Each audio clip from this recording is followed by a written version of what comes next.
Place maintenant au débat intelligence artificielle, évolution ou révolution. On en parle tout de suite avec mes invités. On commence avec vous, Léa, pour bien comprendre la mécanique de l'intelligence artificielle générative. Comment cela fonctionne?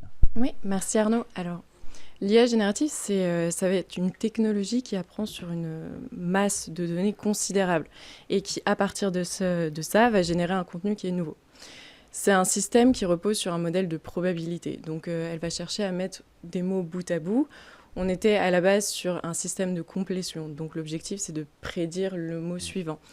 De plus en plus, on arrive sur un système d'instruction. Donc, l'idée, c'est que il y aura un input, donc l'IA va avoir une consigne, et à partir de cette consigne, va générer un résultat. Donc, elle a déjà compris le rapport entre la consigne et le résultat généré en fonction de la demande de l'utilisateur. Ça, c'est une technologie qui n'est pas nouvelle. Elle existait déjà plusieurs années avant toute cette ère de ChatGPT. Mais elle a été démocratisée justement en fin 2022 parce qu'on a de plus en plus eu des très gros modèles, d'énormes bases de données avec des paramétrages à plus de 100 milliards de paramètres. Et donc, ça a permis d'avoir des résultats beaucoup plus subtils, beaucoup plus nuancés, ce qui est aujourd'hui beaucoup plus intéressant. Et ce qui la rend si spéciale et remarquable, c'est cette faculté à générer en fait un contenu nouveau à partir d'un set de données qui existait déjà, donc quelque chose de complètement inédit. Et comment elle est entraînée, cette IA, ça va vraiment... Je simplifie vraiment, mais il y a deux phases. Il y a une phase de pré-entraînement, donc on va habituer l'IA à être confrontée au langage, une langue française, par exemple, ou anglophone surtout, à être confrontée au langage juridique. Et ensuite, il y a une phase de fine-tuning, où là, on va l'entraîner sur une tâche en particulier, là, de plus en plus souvent, l'instruction. Fine-tuning, c'est paramétrage, pour bien comprendre. Voilà, on entraîne l'IA, voilà, on la règle, on l'entraîne sur une tâche en particulier, à faire une chose en particulier. Et ensuite, il y a d'autres types d'IA générative, d'IA, de manière générale. Je vais en prendre qu'une parce que c'est elle qui est quand même la plus pertinente dans le domaine juridique. Ce sont les modèles d'embedding. Les modèles d'embedding, ce sont des plus petits modèles d'IA. En fait, ce sont des encodeurs. Donc, ils vont créer des vecteurs. Les vecteurs, ce sont les coordonnées d'un document. Et ces coordonnées, on les retrouve ensuite dans une base vectorielle. Donc, c'est une base pas 3 dimensions, mais 1024 dimensions.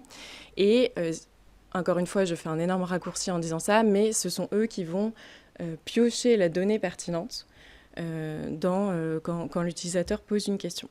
Et ensuite, on va souvent connecter ça avec des LLM. On appelle ça le RAG. Ça permet d'éviter l'effet d'hallucination. L'hallucination qui est le phénomène quand l'IA invente des choses. Le RAG, c'est le fait, pour bien comprendre, hein, de spécialiser la donnée, c'est ça? En fait, le RAG, c'est quand une technologie LLM va agir de concert avec des modèles d'embedding. Donc il y a deux choses. La technologie LLM, elle, comme je l'ai dit tout à l'heure, son objectif, c'est vraiment de mettre des mots bout à bout, de créer une phrase. La technologie du modèle d'embedding, ça va plutôt être d'aller piocher la donnée pertinente. Et le RAG, c'est la réunion de ces deux technologies pour aller chercher de la donnée pertinente et restituer une réponse. Dans le domaine juridique, on ne peut pas se contenter seulement d'une technologie LLM. Sinon, on va avoir cet effet d'hallucination. Elle va, on le voit très bien sur des numéros de pourvoi où elle va inventer des numéros de pourvoi, elle va confondre des jurisprudences. Oui, on a une consoeur américaine qui s'est fait gauler. Qui s'est fait radier du barreau pour ça. Une jurisprudence qui n'existait pas. Alors, comment on fait pour faire une IA spécifique sur le domaine du droit? Eh bien, justement, il y a tout un aspect orchestration des modèles. Donc, on va utiliser plusieurs technologies IA, dont justement ces fameux modèles d'embedding qui vont être coordonnés avec ces LLM. Nous, par exemple, on va utiliser plusieurs technologies LLM, mais on va également développer plusieurs modèles d'embedding qui, eux, vont être spécialisés sur du droit. Ce qu'il faut comprendre, c'est que les LLM, ce sont des modèles généralistes, donc ils n'apportent pas d'expertise. Donc on est obligé de les aider à avoir cette expertise juridique, et ce sont les modèles d'embedding qui vont apporter tout ça. Donc ils vont apporter la connaissance juridique, et le LLM, lui, son rôle, ce sera seulement de restituer la réponse. Ce qui permet de citer la base légale et d'éviter les hallucinations. Bon, on a bien vu maintenant la mécanique de l'IA. Je vous propose de réfléchir maintenant, de voir comment les juristes ont appréhendé cette technologie, comment ils ont accueilli l'intelligence artificielle. Régis, quel est votre sentiment, vous, par rapport à l'arrivée de cette technologie dans le monde du droit ? Mon premier réflexe, et en écoutant Léa, il revient, c'est que le juriste, l'avocat, maître, ne peut pas faire sans le métier, sans le technique, et que ce serait une faute, une erreur dès le démarrage. Nous, juristes, on explique souvent au métier qu'il ne faut pas qu'il fasse sans les juristes, parce qu'on a l'expertise, on a le métier, on a le savoir-faire, le cadre, la réglementation, les bons réflexes. Donc voilà, entre la sensibilisation qu'on doit avoir, la compréhension de comment fonctionnent ces technologies, quels sont les usages, on ne peut pas y aller sans la technique en fait et sans les spécialistes du métier. Donc le premier réflexe dans nos institutions, dans nos entreprises, dans nos organisations, ça va être de s'équiper, ça va être de s'accompagner d'une équipe de sachants quand on en a. S'équiper, mais aussi dialoguer, de ce que je comprends. Exactement. On va devoir accueillir, cartographier, essayer de comprendre les usages, quelle techno, pourquoi faire, par quel métier. Et le premier réflexe dans cet accueil dans nos institutions, ça va être de cartographier, d'inventorier, et puis de s'entourer des bonnes personnes, des métiers, des ingénieurs, des juristes. C'est le premier réflexe.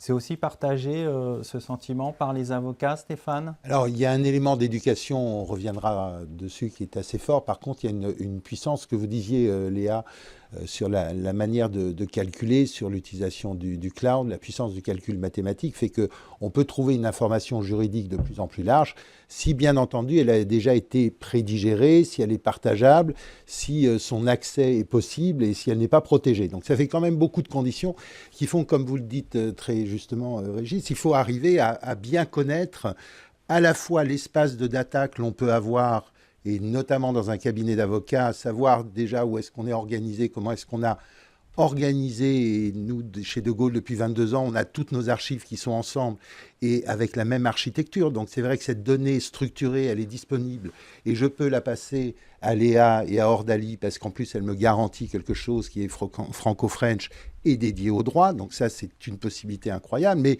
je pense aussi aux juristes d'entreprise qui n'ont pas forcément les moyens, parce que nous, c'est notre cœur de métier. Un cabinet d'avocats, il va valoriser cette information, cette intelligence et tout mettre au service de l'imagination pour lequel on paye.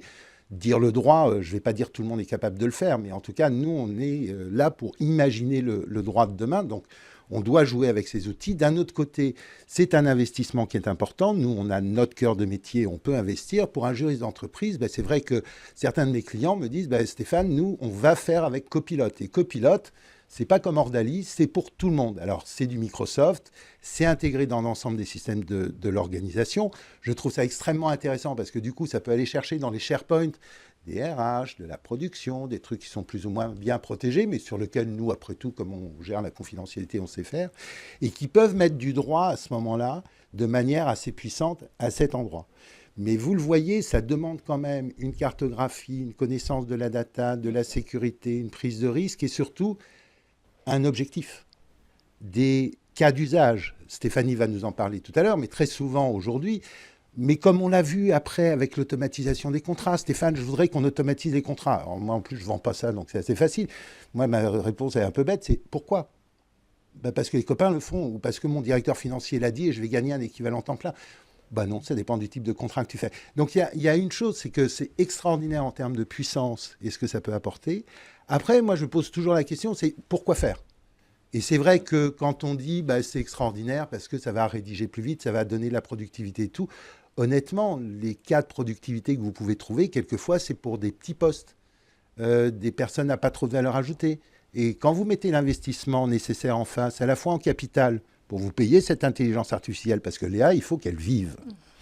Et c'est important ce qu'elle fait.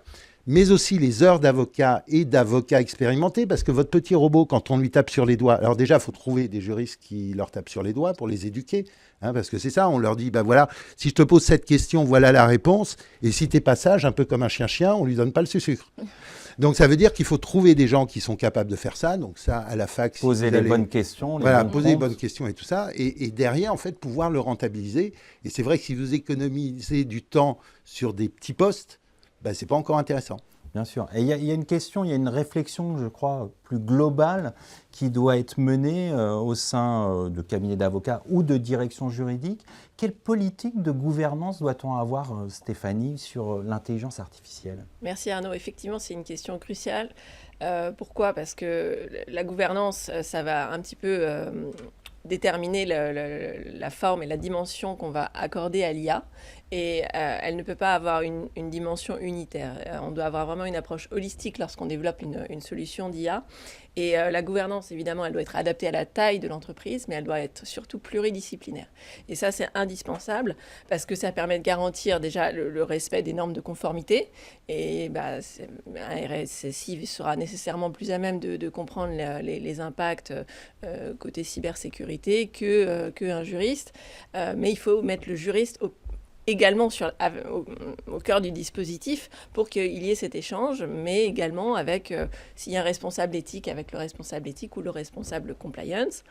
Et cette équipe pluridisciplinaire, elle permet également l'alignement avec les objectifs stratégiques de l'entreprise.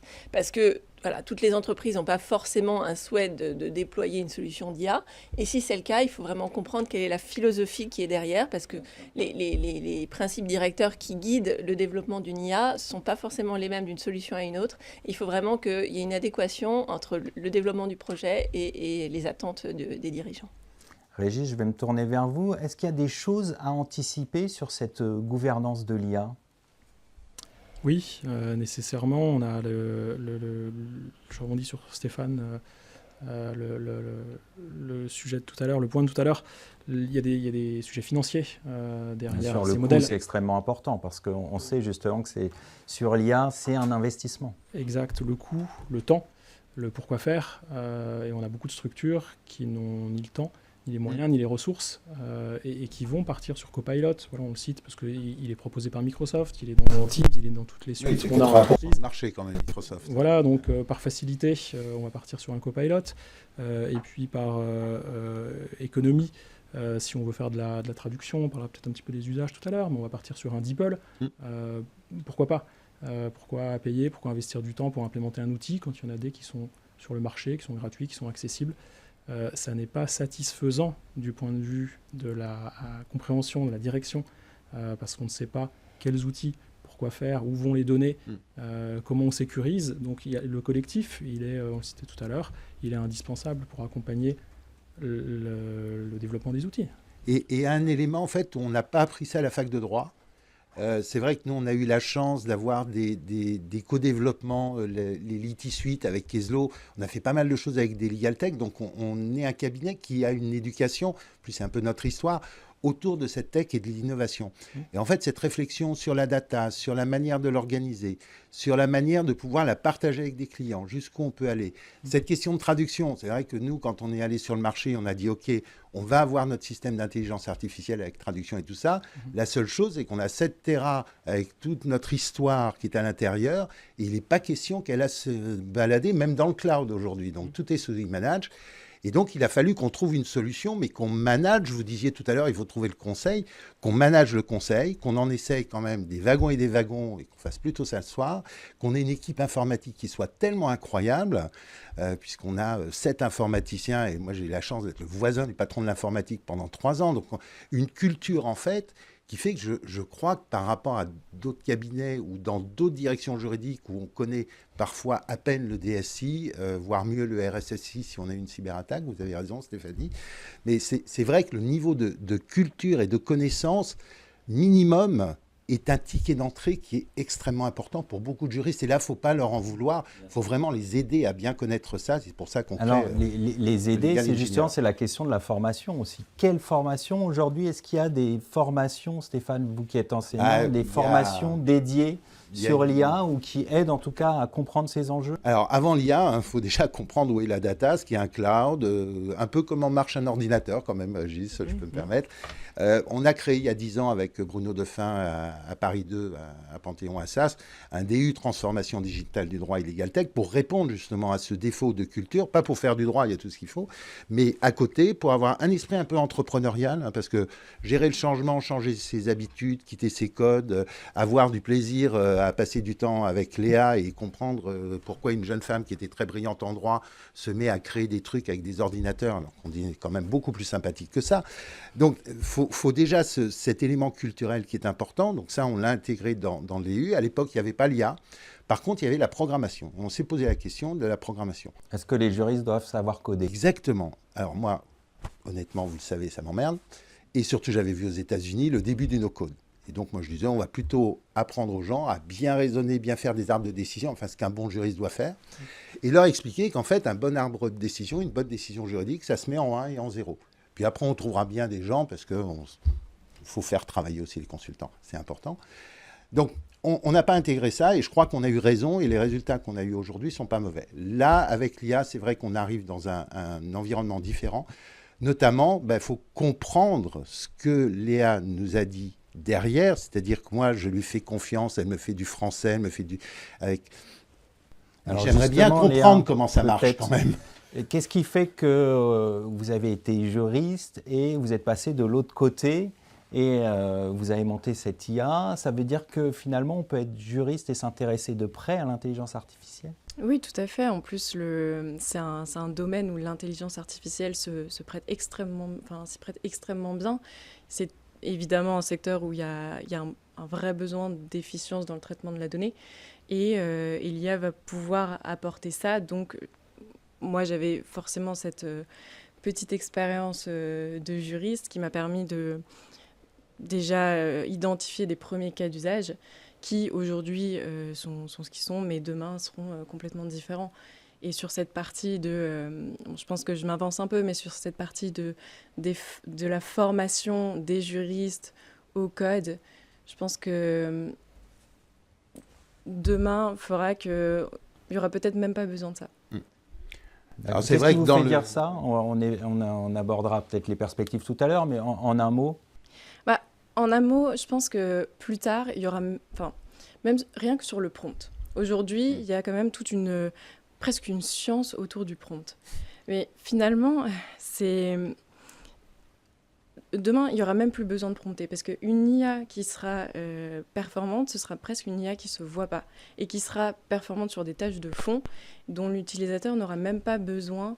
Il pourra émettre sa volonté, mais ce sera une IA qui sera même plus réactive comme elle l'est aujourd'hui, mais qui sera presque proactive. Et donc, qui sera planifiée, qui sera anticipée.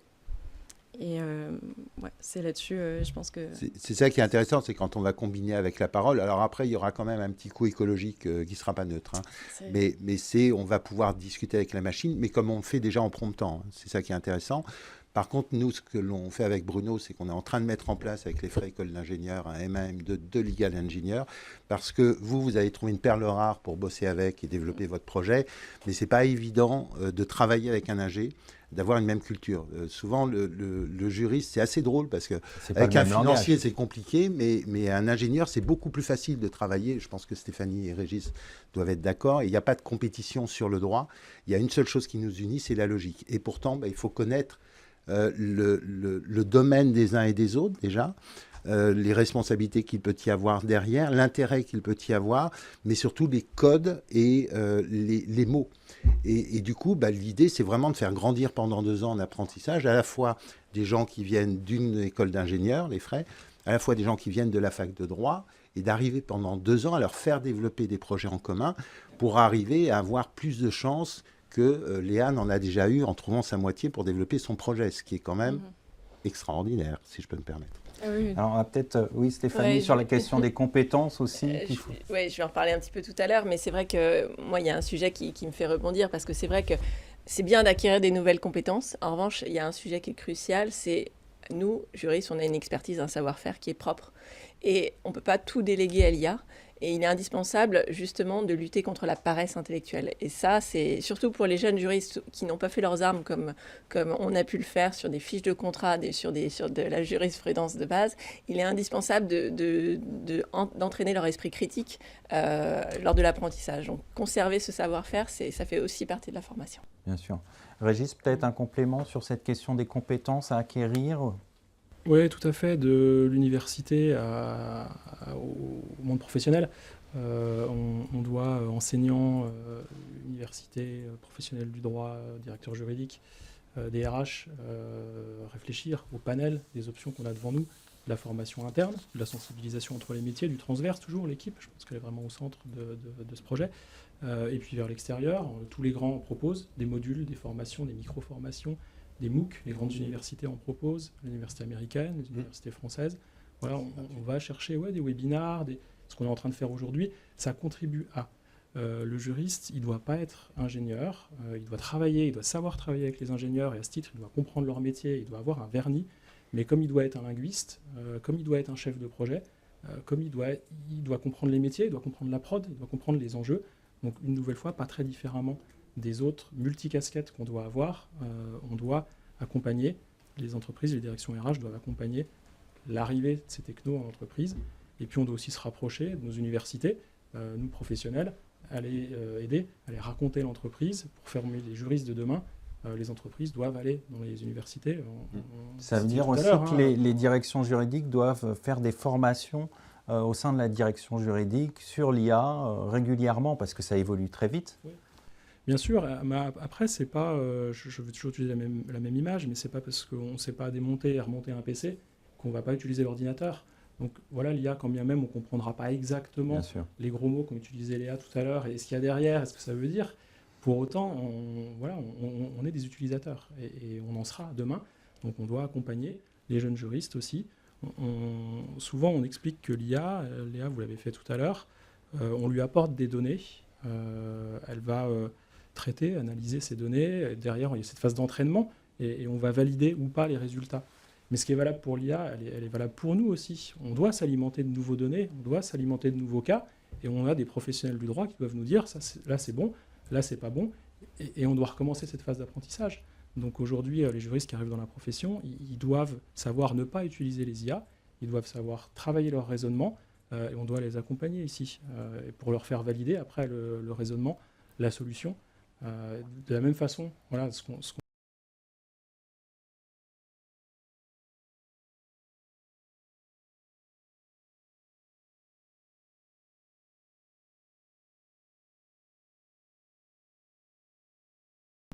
Alors, et justement, on connaît le degré de maturité des juristes au sens large sur cette question de l'IA. Est-ce qu'il y a des indicateurs au sein de la FJE, par exemple? Oui, très bonne question, Arnaud. Effectivement, au début du groupe scientifique, on a lancé un sondage et effectivement, les attentes en termes de formation sont assez pressantes. Donc, je vais en revenir tout à l'heure, mais c'est vrai qu'effectivement, on a lancé des formations spécifiques pour justement aider, accompagner les juristes à mieux utiliser les outils et au-delà de savoir comment prompter, c'est comprendre l'écosystème dans lequel ils évoluent. Après, je ne veux pas être provoque, mais si les étudiants savaient utiliser Excel et Word à fond, ce serait pas mal non plus, avant d'aller sur l'IA. Message personnel. Et les avocats, le degré de maturité sur ces solutions? On a vu que le barreau de Paris avait passé des partenariats avec plusieurs avec solutions. Avec Lefebvre Dalloz. C'est très bien de donner les moyens, et c'est la logique aussi du CNB qui donne plein d'outils, d'ailleurs. Une adresse sécurisée, un espace qui vous permet, à partir du moment où vous payez votre cotisation, de pouvoir débuter comme avocat sans problème. Après, moi, ce qui m'inquiète et ce que je suis impatient de voir, ce sont les taux d'utilisation. Et j'ai peur que sans un accompagnement très fort. Alors, la grande chance, c'est que la magistrature va très vite et que je pense, pour enseigner aussi à l'EDAC et avoir trouvé un peu par hasard un jour des jeunes pénalistes auxquels il manquait un cours lendemain de Covid. Et donc, on leur a fait un module qui s'appelle Digital et droit, que j'ai conçu là-bas, et qui permet d'ouvrir un petit peu les yeux sur le digital. Et c'est vrai que les pénalistes, ils n'étaient pas très passionnés par les 5 premières minutes, jusqu'au moment, parce que dans le DU, on a eu la chance d'avoir quelqu'un qui a contribué à la digitalisation de la procédure pénale. Donc, je leur ai dit ce qui les attendait. Et ils ont ouvert des grands yeux, et c'est vrai qu'à la fois, ça va leur donner un meilleur confort de travail, à la fois, ça va les contraindre. Et du coup, je pense qu'il va y avoir une pression. Est-ce que c'est 14 000 avocats à Paris qui vont être équipés? C'est un plus, c'est un moins. J'espère qu'ils auront la curiosité de prendre ce cadeau. Après, je ne sais pas, par la suite, il y a une question plus large, c'est un accès à une documentation, c'est un coût fixe quand même à absorber. Mais aussi, moi, une autre question, c'est si on n'est pas capable d'absorber ce coût fixe, est-ce qu'on est au bon endroit en termes de profession? C'est très bien d'encourager. Il y a des besoins d'avocats, on n'en a pas trop. Par contre, est-ce qu'on a les bons? Ça, c'est une vraie question. Et à l'école, donc l'EFB fait des efforts avec son lab pour démocratiser la culture autour de l'IA. Mais je reviens, l'IA, c'est génial. Ça permet de la créativité, mais comme disait Stéphanie au départ, il faut être bien structuré, donc il faut s'assurer qu'on sorte quand même des juristes de bonne qualité sans IA, ou alors qu'on sait utiliser l'IA dans les cours, mais avec modération, c'est-à-dire une fois que tu connais le syllogisme. C'est un peu les concours de plaidoirie. D'ailleurs, au début, quand même, tu fais du droit, et après, tu peux faire de la Berrier, si tu veux. Mais d'abord, c'est pas mal de commencer par faire du droit. Et du coup, la difficulté, en fait, je crois que c'est surtout, quand vous regardez les enquêtes, en fait, les associés répondent beaucoup. Les jeunes, on ne les fait pas trop répondre. Et quand ils arrivent, nous, quand on a lancé les projets, quand on a pas mal de projets d'innovation, on est souvent, en fait, quand même beaucoup de... Pas de vieux, hein, parce qu'on n'est pas vieux.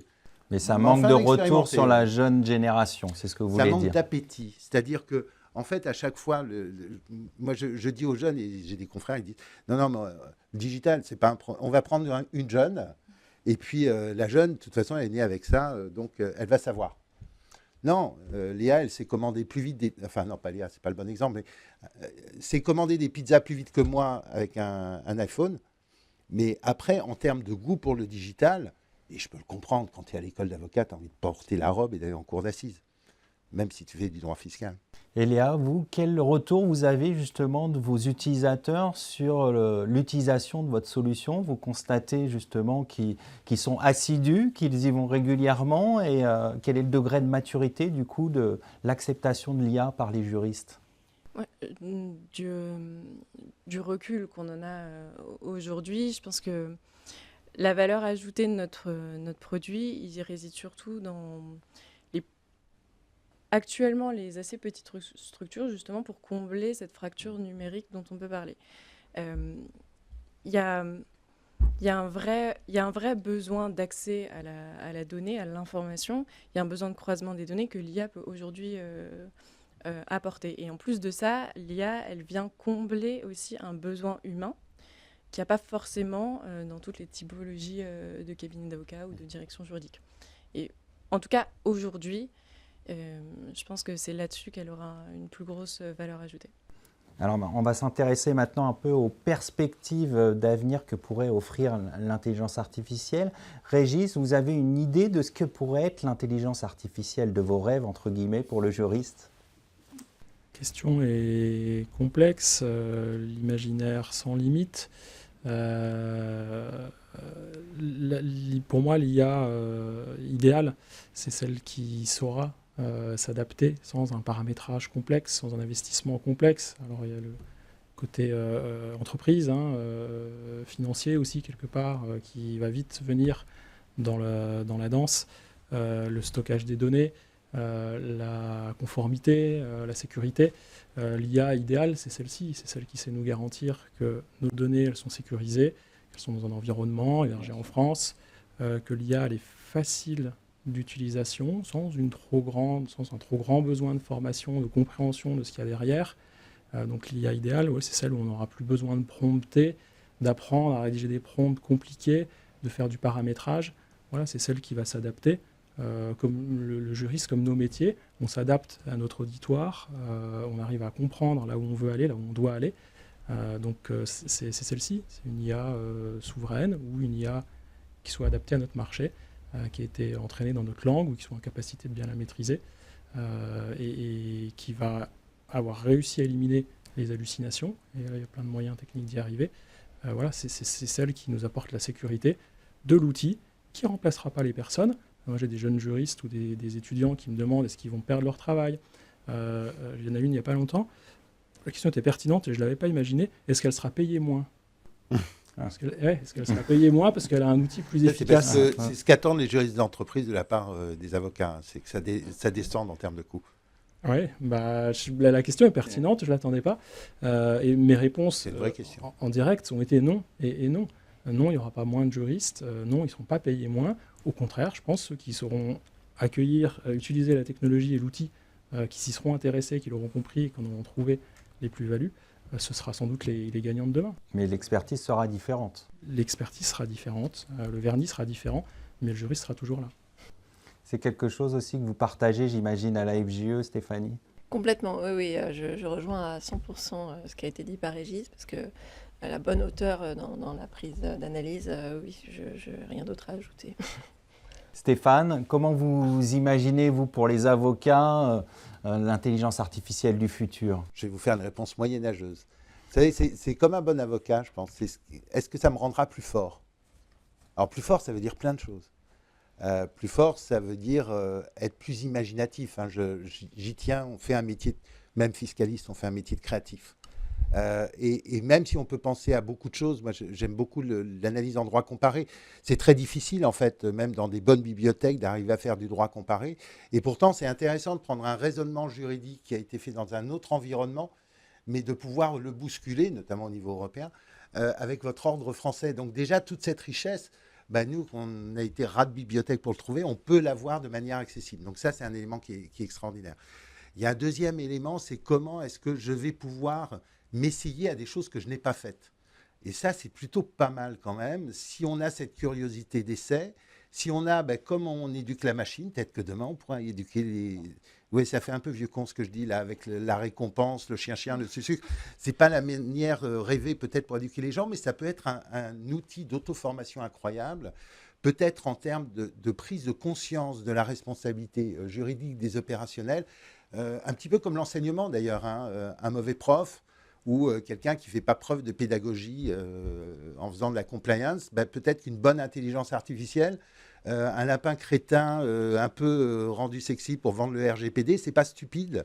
Et du coup, avec ces éléments, si on arrive à abaisser les coûts de revient, si on arrive à éduquer les gens, si on arrive à continuer à former des jeunes, parce que le problème, c'est qu'aujourd'hui, on va attendre, bien entendu, grâce à l'IA, que le prix de l'avocat baisse. Donc nous, pourquoi pas? Mais ça veut dire que demain, on n'a plus de jeunes, puisqu'on a de l'IA à la place. On ne va pas se payer des jeunes en plus. Donc s'il n'y a plus de jeunes, il n'y a plus de vieux. S'il n'y a plus de vieux, il n'y a pas de 4e année ou de 5e année que les juristes d'entreprise adorent recruter. Et du coup, le système peut mourir. Et donc, on a une responsabilité collective. Et là, c'est aussi bien au niveau des avocats, des juristes d'entreprise, enfin tout le monde du droit, qui est de rester, comme vous le disiez Stéphanie, à haut niveau sur le droit, avec notre syllogisme, avec notre capacité d'imagination, en sachant utiliser la machine et en préservant, parce que je pense qu'il vaudrait mieux dans certaines directions juridiques que les budgets soient augmentés vu les challenges qui sont derrière, et après on verra bien qui les dépense, mais c'est de prendre conscience que ce droit est un avantage concurrentiel pour les entreprises et que c'est un investissement et que si nos amis anglo-américains l'ont fait avec des gros volumes sur l'intelligence artificielle, on pourrait le faire sur le droit aussi pour être meilleur. Alors on voit les rêves de juristes et d'avocats. Léa, vous en tant qu'éditrice de solutions, comment répondre à ces rêves?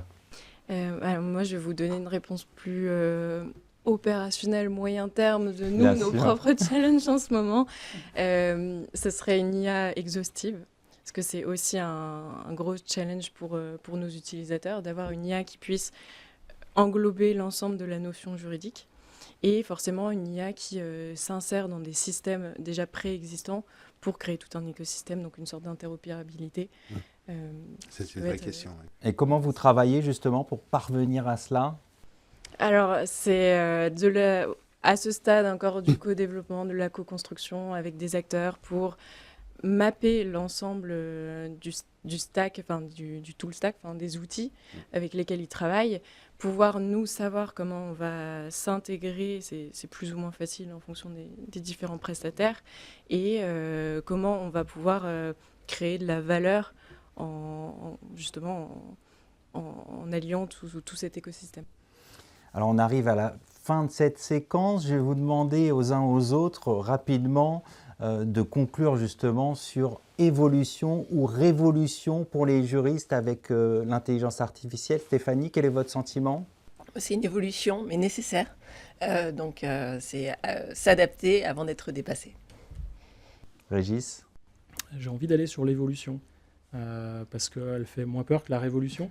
Elle incite sans doute peut-être plus les juristes à venir sur le métier, et quels qu'ils soient, les juristes, avocats, les juges, les notaires, on n'a pas parlé de toutes ces professions juridiques, mais j'ai envie de minimiser un petit peu le sujet, de rappeler que l'IA elle est là depuis plusieurs décennies, qu'elle est arrivée quand on n'en parlait pas, que certains d'entre nous y travaillons depuis 10, 15, 20 ans, mais on n'appelait même pas ça IA, et pourtant, elle était là, elle était présente, donc il ne faut pas en avoir peur.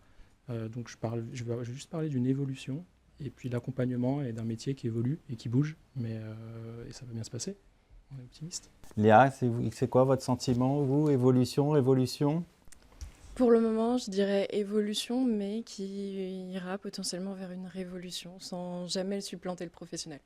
Stéphane, en un mot, la conclusion. En un mot, ça va être dur. Je trouve ça génial. Je suis le plus amorti du plateau. Je suis plus vieux.